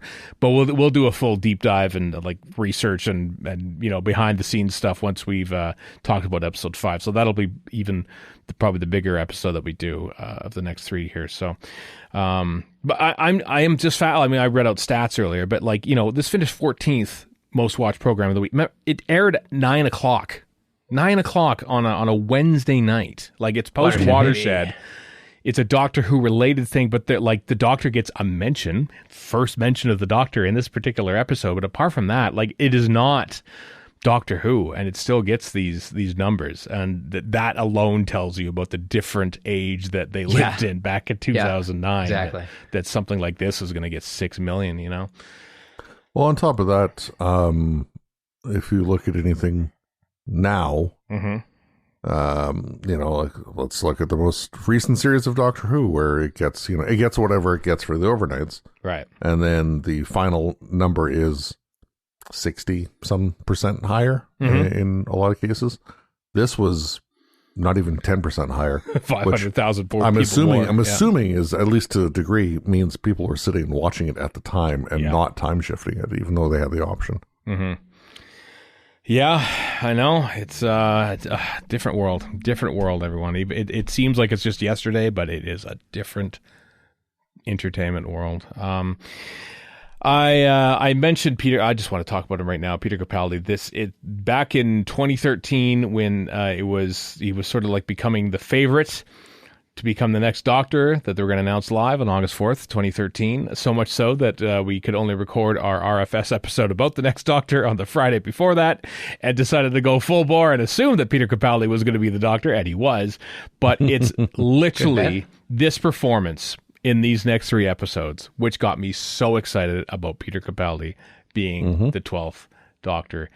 He is superb. He is just superb in this as just the overburdened middleman. You even called like he's disrespected throughout the entire episode, often behind his back. It was after that initial meeting when he sort of like, gets to the ground rules and stuff, and then he goes out in the hall and just collapses against the wall. I just saw like, oh my God, who is this person that is giving this performance? Peter Capaldi. Your thoughts on Peter Capaldi, gentlemen, if you have any. He's like, besides your ranting and raving, which is perfectly justified, he's just really, really good and pretty subtle, all things considered, considering he's talking to a smoke cube that occasionally has an arm flying out of it. Yeah. He doesn't have a lot to work against, does he? No, and yet he pulls it off. Like you kind of feel like, this is going to sound pretentious, but but you feel the anxiety of the rest of the world through him. You know what I mean? Yeah, and like you were saying, Stephen, I mean, he's kind of mistreated, and I don't know what it says about his character as a whole, but I mean, when he's on the phone with Jack, and Jack even is trying to convince him that he's mistreated or just whatever, and he doesn't even bat an eyelash. He's like, okay, yeah, okay, well, I'm the gimp. Yep. This is why he's so mad in the thick of it. Because of this shoddy treatment. I know. And this is around the same time as the thick of it. Wow. I'm still amazed by that as well, honestly. Like, keep talking. I want to find out when the thick of it season 3 came out. But okay. It wasn't long after this, I think. I think it was the fall of 2009. But yeah, he's really great. And you're saying about how, he's sort of like, he still kind of lays a smackdown on Jack a bit because that's like the only person he has. It almost feels like he has authority over at that point, Yeah, and I mean, he's I don't think anything he says to Jack is wrong as far as, why he shouldn't be there and stuff. It's perfectly logical. Yeah. And he's also playing I'm in over my head pretty well, too. Like, that's easy to screw up, and he doesn't, so. Yeah, and, even when he sort of finds, he kind of says, maybe I should be the person, maybe there should be someone of higher authority. Nope. You're the guy, or putting you on the front line and everything like that. And he doesn't get a big head about it. He realizes he has a job to do.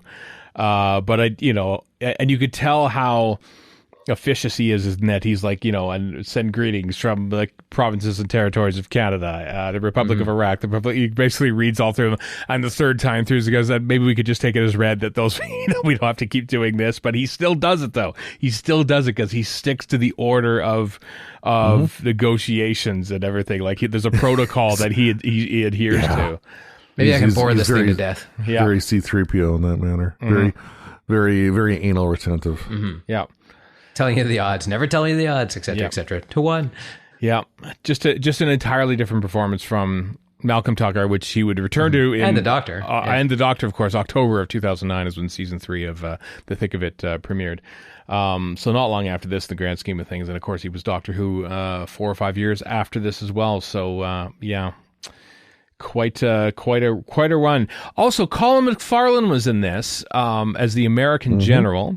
Colin McFarlane turned up in, I think he plays the same character in The War Between the Land and the Sea. Am I right in that? I'm assuming he's a Brit doing an American accent. He is. No, he's American. Oh, he is? Okay. Is he American? I thought he was American. I don't think... No, he's British. He is 100% British. It's a pretty good American accent, frankly. It's a very good American accent. Although I'm a Canadian, so Americans can tell me otherwise. Yeah. Colin McFarlane, General Austin Pierce, he plays in The War Between the Land and the Sea. And I'm here to tell you that he, in this, plays, wait for it, General Pierce. He plays the same character in The War Between the Land and the Sea. Okay, so does that mean the two are connected in any other way? Or is this 456 thing going to show up in the sea? What's happening here? Or maybe he's just the older now representative of the USA, because that's what he's here. He's sort of like speaking on behalf of the president and stuff like that. That's why he's here. So we have our official first connection to actual something that has yet to air when it comes to this series and Doctor Who spinoffs. So yeah, I know, right? I was surprised by that. All of a sudden, I'm kind of interested in War Between the Land and the Sea, which I wasn't about 10 seconds ago. Okay, yeah, because the War Between is not even on his IMDb page yet. Well, it doesn't fit. The title is too long, so it can't fit on the actual. Yes, that's why it's not there. That's how the internet works. Yes. Yeah. Well, no, just complaining about the length of the show, but the War Between trailer is playing on his on his IMDb page. Oh, there we go. So okay, interesting. Yeah. Isn't it though? Now, who else from War Between the Land and the Sea is Peter Capaldi and as this guy? I can't remember his name. Probably not. As Frobisher? I'll just say. I keep wanting to say Malcolm Tucker without spoiling. Probably not. Yeah. Okay. Yes, I know.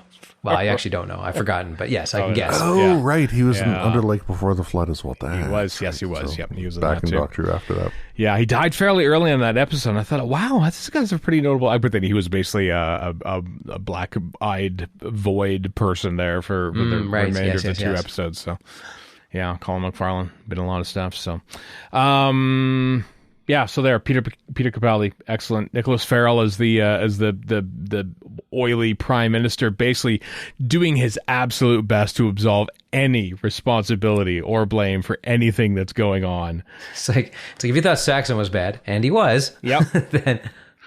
But look at this. You got Keir Starmer as the exactly the Torchwood Children of Earth. Oh, wait a minute, this guy sucks too. Damn it, Prime Minister. I thought he was going to be better. What the hell's going on? You know? Yeah. I mean, that's British politics in a nutshell. Mm-hmm. 'Twas ever thus. Yeah. Also, our team, our Torchwood team, have nothing. They've found the original Torchwood 1, an abandoned warehouse essentially. And they have nothing, so they very quickly and very successfully resort to crime. Yeah, they're actually pretty impressive at it. Like that, two different people fall for that waiter trick. I'm like, okay, I can fall for it with Ianto because he's always well dressed, but Jack's got his sweatpants on. I'm like, nobody's gonna buy that. Come on. Yeah. Well, yeah. I guess the saving grace is it's not the same restaurant, so. One didn't observe the other. True. Kind of thing, and this is in London where they're suckers compared to those hardy Cardiff folk. Just rubes off the street, these Londoners. Yep, they are. Yeah, and they're easily suckered by Cardiff people. And then as I'm just going through the bits of the plot before we talk about individual bits, but Lois Abiba is sort of the hero, but this, like, not only does she get in, wiggle a way in by implicating that Frobisher has seen something in her, and then what's her name? The older lady there sort of says, "You're not the first," which says a lot. What a great bit of character. I was like, oh wow, okay, so Frobisher is a bit of a office screw around apparently. Mm-hmm. You're not the first one, Don't go thinking you're the first. I know. So. Yeah, my thought was Bridget must have been a spurned past love interest. I would assume that too. Yeah, has to be. Yeah. But it's told in that line. That's it, and that's all you can sort of read from it. Like it's like that and when Frobisher leaves his office, she's not putting in a lot of effort to chase after him, but she's kind of looking to have a chat with him, and he just keeps walking, and so she gives up. Yeah. Oh, and hey, RTD, just planting one line and building a world around it, like Robert Holmes used to do. Like, maybe you should look at doing that again. There was such a subtlety. There was such a subtlety to that character beat that it is. It's remarkable. It was really remarkable. Better that than Clem's line later on to Ianto. But oh yeah, that came out of that was a shocker about he sniffs Ianto and his Yeah. Who's the queer? Is that the line? It's more or less, like that. Yeah. That's 2009 was a different time, man. It was. But he also said, hey, it's not 1965 anymore. This is true. Yeah. This is when you could smack people down for having those thoughts and things. I don't think you even have those thoughts from any character in something made in 2025 now. But back then, you could raise it up just to smack it down. It kind of reminds me of the Faulty Towers episode when the Major is talking about, taking people of South Asian persuasion. Yes, taking ladies to cricket and stuff like that. And they basically, it's horribly racist, of course. But in 1975, they treat it as someone who is, look how old-fashioned they are, and not really focusing on how racist it is. But also, this is RTD writing, so it's not like he's taking the guy's side or anything. He's raising it for a reason. He is. But yet less heavy-handedly than he would in 2025, which I believe he has on occasion, as we've talked about earlier in these Torchwood reviews. But... and then the final big, Lois writes in shorthand, which amazes Ianto and me, quite frankly, because I didn't think anybody wrote shorthand anymore. I don't even know what shorthand is. And then at the very end of the episode, it seems that Jack is the one who actually handed Clem and 11 other children off to the 456 back in 1965. Yikes! Something bit of a revelation there. I had forgotten about, and I was thinking about that today. I mean, but the guy's lived 1,000 years. He's done some evil stuff in his time. Nobody lives 1,000 years and does everything perfectly. That's true. And we find out that the other three people who were on the hit list were the other three people there, giving the children as a gift. Oof. Quite something. Then they accepted 12. This time they want 10% of the Earth's children population. Decimate Much like them. John Saxon, a.k.a. the Master. John Saxon, exactly. I thought there were some parallels. So there you go. That's basically about what happened in that episode. Chris has been the most diligent of all three. You're a note of us. guy. Chris has watched this episode once and then watched it again, taking notes. Chris, I was wondering who John Saxon is. Or Harold Saxon. Harold Saxon. John Oh Sim my God! What a colossal sin! I should resign from Doctor Who fandom right now. Terrible. Bad fan. John Saxon sounds better. Sure. It does. Wasn't he No, it like doesn't. the original bass player in Fleetwood Mac or something? I like have no that? idea. I have no idea either. But It's just like there's a line in Goodfellas where one of my favorite sisters scenes where the mistress of the main guy, his wife goes, landlord, I want you to know there's a bad word about ladies in 7C, and it's not 7C, it's 9 something. But for literally decades, my sister and I have been yelling this quote at each other and saying 7C because it sounds better. So that's just it now. No such thing as an unofficial pretend. and you're not talking about Terror the Vervoids or The Ultimate Foe either. No. Serial code 7C. Good God. Yeah. You know I'd go there. Yeah, I'm with you there, Warren. Yeah. See, we've united again. I think you may have pedanted me, but now Stephen's ultimate pedantry has even besmirched you. Who pedantor. Together we are a match for you. Yeah. Yes. I get that reference. There you go. I do not. 5K, doctors. Warren. 6K, rather. 6K. Oh, shut up. Just tell me the name. 5 doctors. Thank you. I figured it was that, but yeah. Chris, you got some notes there. You got some notes that you noted down for this episode in particular. Yeah, of course I do. Okay. You were talking about or Warren was talking about the kind of overall feelings of the episodes, and I enjoyed how it kind of mixed up, like right out of the gate, mixes up the pacing by having like a slow domestic kind of scenario with everyone, and there's not right away, but a little bit later on, there's some good character moments. I can't remember if it's before or after Ianto goes for the clothing, but some good character moments where Reese, Gwen's in a wheelie chair, and Reese pushes the chair so she can high five Jack, who's a few feet away, and stuff like that. There's great little like domestic stuff that that people often give RTD a lot of credit for excelling at. Mm-hmm. So, but yeah, the important thing being like, it's just like episode 2, just right as we talked about last time, or as I talked about last time, just right out of the gate, it's just action, and this is just kind of just eases you back in. There's really nothing in the episode that is just like out of the blue. Everything seems to be like this easing in, slow burn kind of thing. Like another example that comes to mind is when criminy,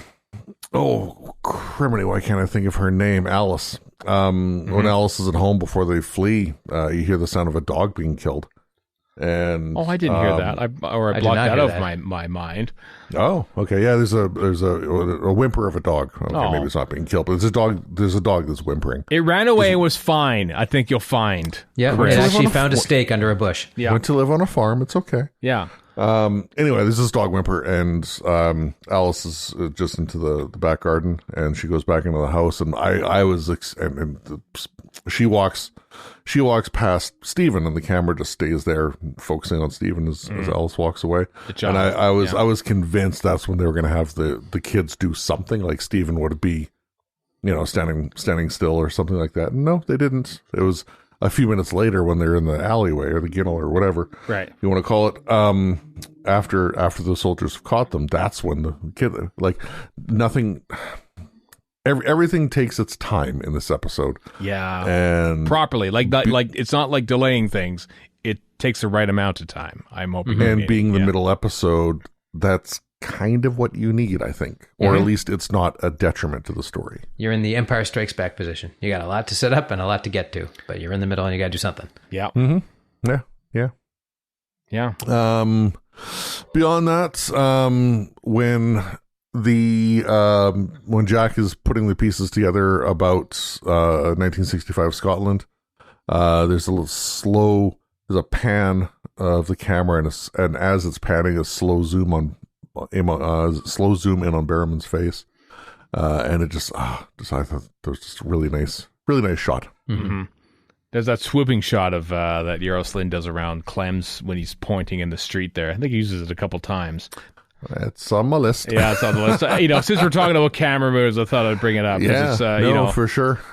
Where the heck is that thing in here? Camera pan around Clem when he's pointing, which cuts to a pan around Ianto. Yeah. Oh, yeah, that's right. Yeah. I just got to that. I'm skimming through as we're talking about some of this, but yeah. Which, it just looks at, I just like that consistency, the progression, the transition. I just think it works really, really well. But we also have a very, very good and capable director behind the cameras. Yeah. That doesn't hurt. When you're talking about another side, I was just happened to be looking through this the scene where Peter Capaldi's John Frobisher's wife is on the phone. She's wandering around the house. The camera's following around through the kitchen and everything else. Yeah. Walks by the doorway. Barrowman. It's fine. And then all of a sudden, Barrowman's standing in the doorway, and they've done nothing to to alert you that anything has changed. He just is suddenly there. He's just there. Yeah, which is really cool, and he's just sort of sneaks out. But that I thought that was expertly done. Actually, now that I look at it, he's actually there the whole time. He's standing in the same frame. He hasn't actually moved into shot. He's been there the whole time, but only when the camera finally stops and he moves out ever so slightly do we sort of notice him. And I love that Lynn doesn't do a cutaway of that. It's all just part of the same shot. And then he steals the phone and goes out. And so that's all done in one camera shot, one continuous camera shot. That's a Spielbergian oneer is what that is. It's not a Shakespearean oneer. It's not. Not sure that would be a monologue. Yeah, it's not done for flashy effect. It's done to completely convey the ongoing consequences of what's happening in the scene in one shot. When you watch a Spielberg oneer, just to go back to Goodfellas, there's that one shot where they go through the under the Copacabana, and that's as cool as it is mostly there for show, right? It is. Whereas with Spielberg, you're always getting a lot of business is getting done with these things. A lot of things are being explained to you all at once with one of those oneers. Yep, that's exactly what happens here. So well done, Eros Lynn. Well done, Eros Lynn. Rip off the best. I don't know if you're ripping it off. You're just telling. I'm just saying if you're gonna pay homage to, if you're gonna learn your craft from Spielberg's, not a bad place to start. Yep, you're telling a scene economically yet also dramatically, which is very important. So, yeah, and comparing that versus the Goodfellas shot, you get a lot more out of the Children of Earth shot too. Yep. I mean, I'm not crapping. I love that. It's a great shot, but it is also there 100%. for snaz. Goodfellas, overrated snaz, I believe How Warren dare you? just said. How dare you? Jack's baby mama was Italian. He also falls for an Italian in Miracle Day. That's true, he does. I would wonder if he had a type, but basically everyone is Jack's type. Come on. Yeah, no kidding. He's pansexual. He's got phylums. He doesn't have types. I might have made that joke in 2009, actually. Phyla. Yeah. Okay, sorry. What production code is that? Don't worry, Chris made that same comment in 2009 probably too, so don't worry about it. Probably, Very probably. Yeah. If the one was there, so was the other. Got out a chart that we can't read. Yeah. The sniffing of Gwen, the behavior in the pub before being arrested, stuff when he's in the Torchwood 1 building, whatever. Paul Copley's portrayal of Clem continues to be magnificent. Yeah, jittery and nervous, isn't it that little thing that he does when he's looking over his shoulder and everything? It's such a quirky but believable quirky performance. It doesn't feel like he's, it feels like he's a legit, this is who he is. It's a very natural thing. You feel bad for him because he's going through something. Yeah, right? He's good at, and that's not easy to act. Yeah, and the sense of relief and when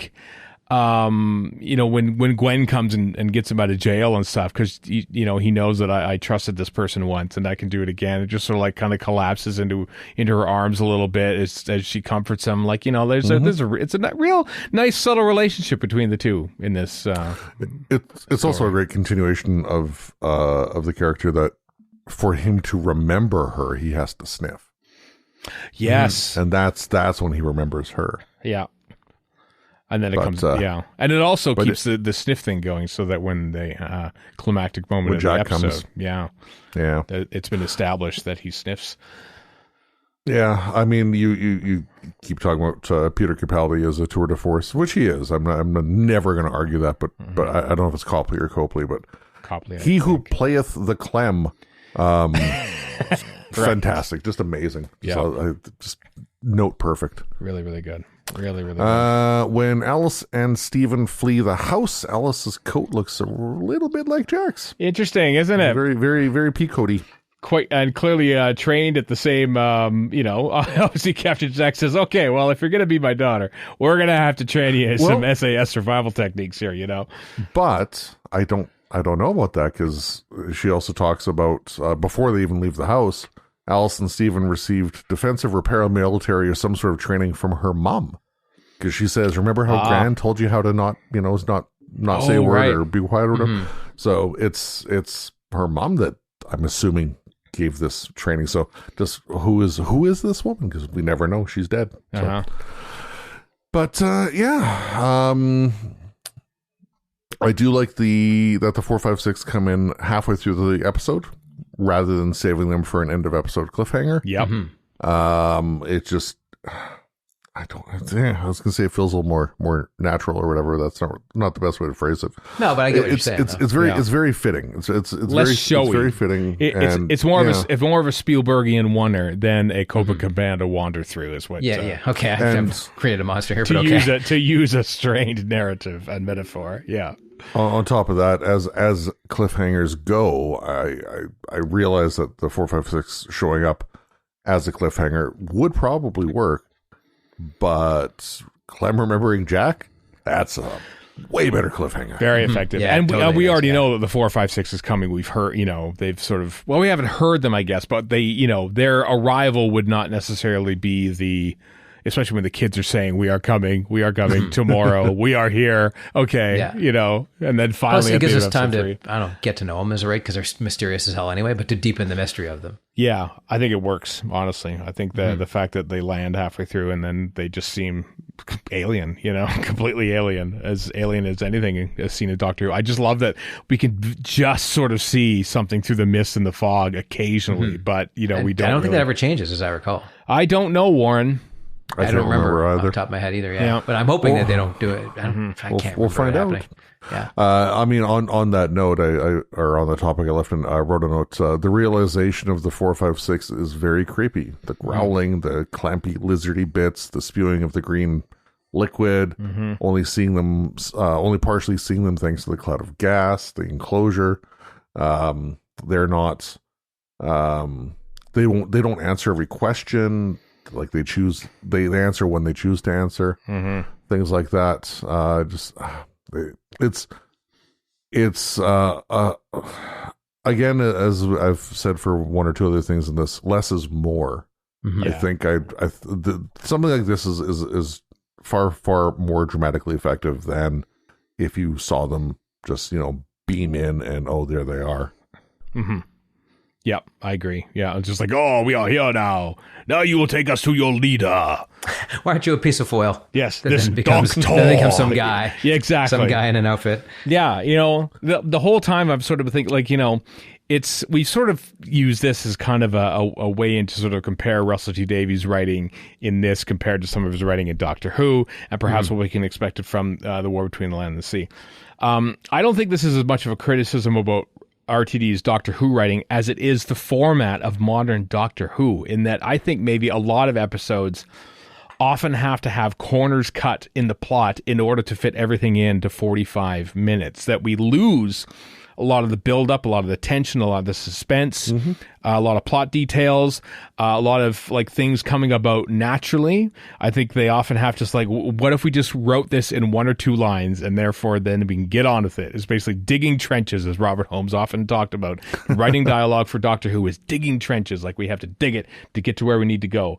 And like just seeing how the story plays out in these episodes at frankly a normal pace. It plays out at a normal pace of television as opposed to the often too fast-paced television of a 42 to 45-minute episode of Doctor Who, Given you've got an hour to work with for these, I mean, that alone. And you got 5 hours to work with over the course of the whole episode, like sure. You could imagine, you could see this story and you could imagine it being a 2-part Doctor Who story.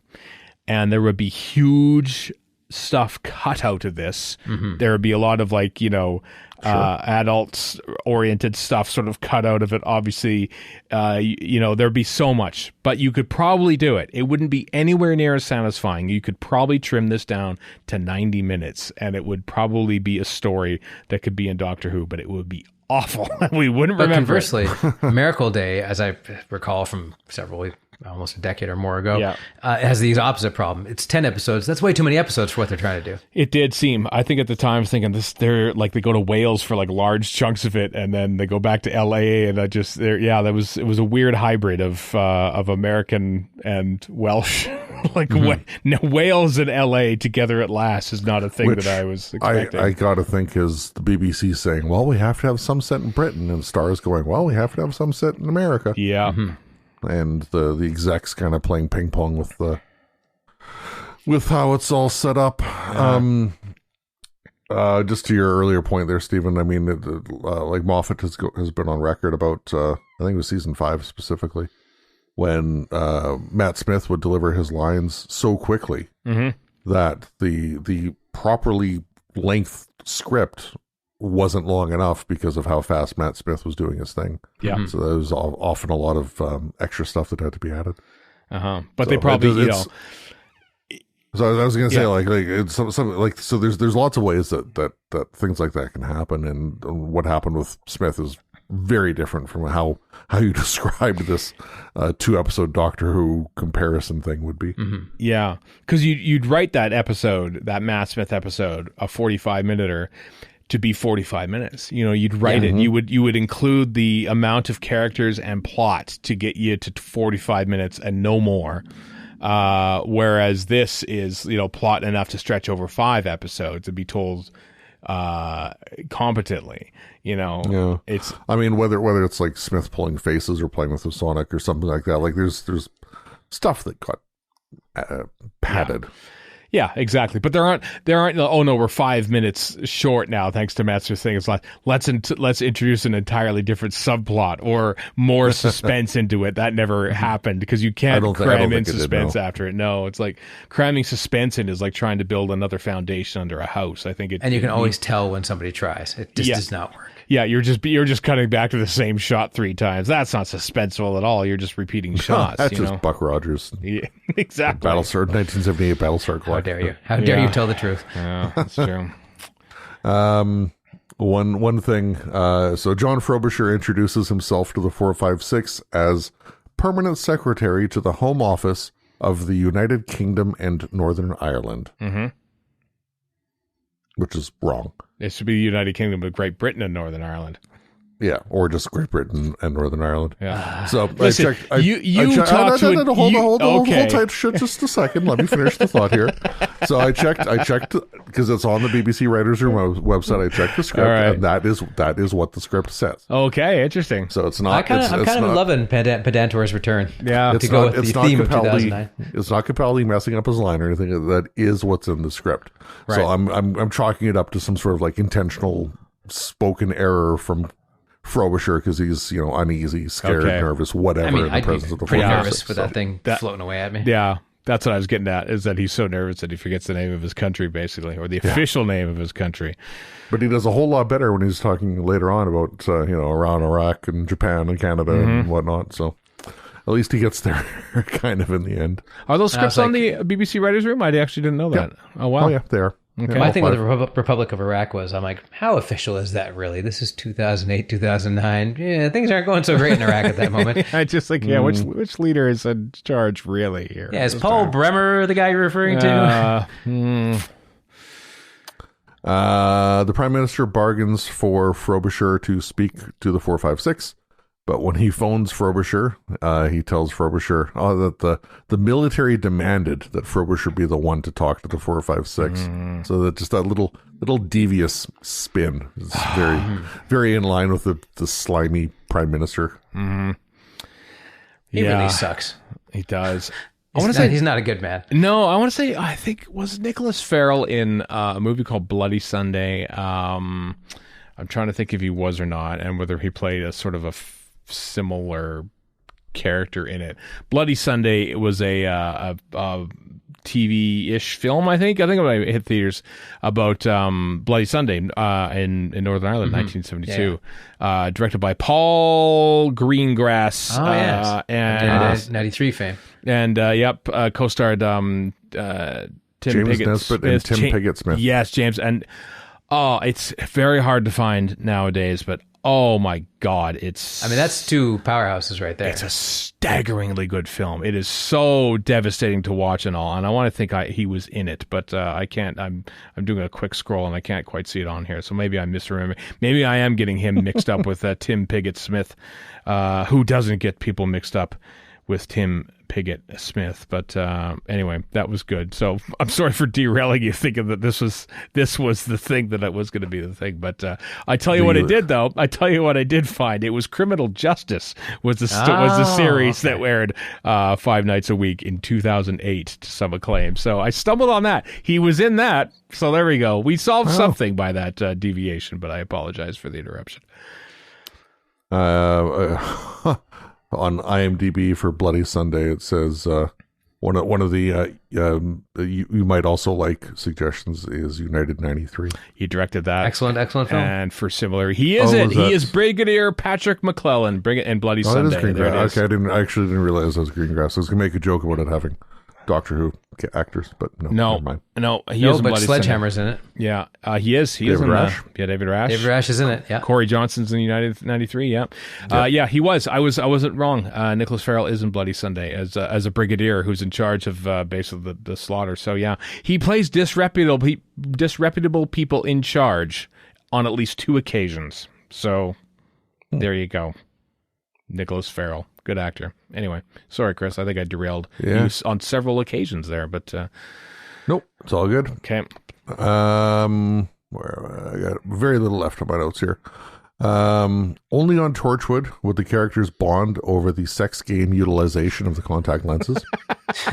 That's a fair point. Yeah, I do like the subtlety of that. You know, when Ianto and Jack are kind of like, you know, hey, maybe we could get a little frisky here or something, and like they're trying to convince Reese to go out. You know, can you go out maybe for 20 minutes? 30 you have minutes. to go 30 minutes. Yeah. 30 minutes, which, you know, the baked beans are they're almost done, and then they get interrupted after that, sadly, and so they don't get to have their fun. But yeah, the real villain is baked beans. Yeah. Apparently, there's also a 2002 film called Sunday, which is about Bloody Sunday and co-stars Christopher Eccleston.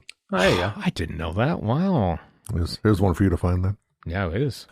Come on, get obsessing. You haven't obsessed enough. Last thing I had on my notes was we want 10%. We want 10%. We want 10% of the children of this world. I just like that the speech patterns are the same when the 4, 5, 6 are actually there and speaking, as when the kids are conveying their message. I like consistency in character. Yeah, they're speaking through the children as in what they would say.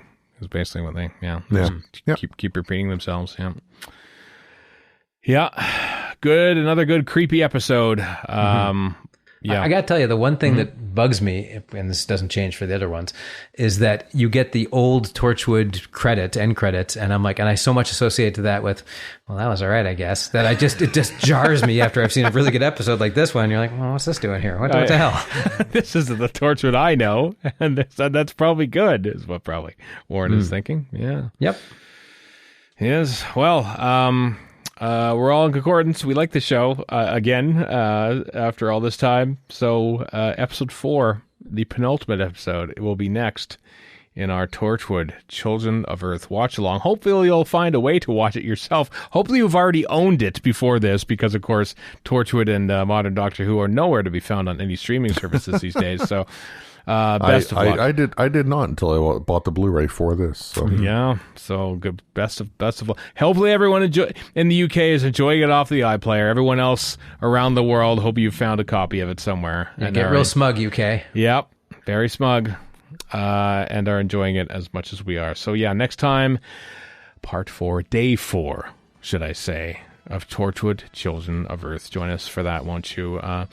In the meantime, and in between time, I am Stephen in Edmonton. Warren in Vancouver. And Chris in Edmonton. So long for now.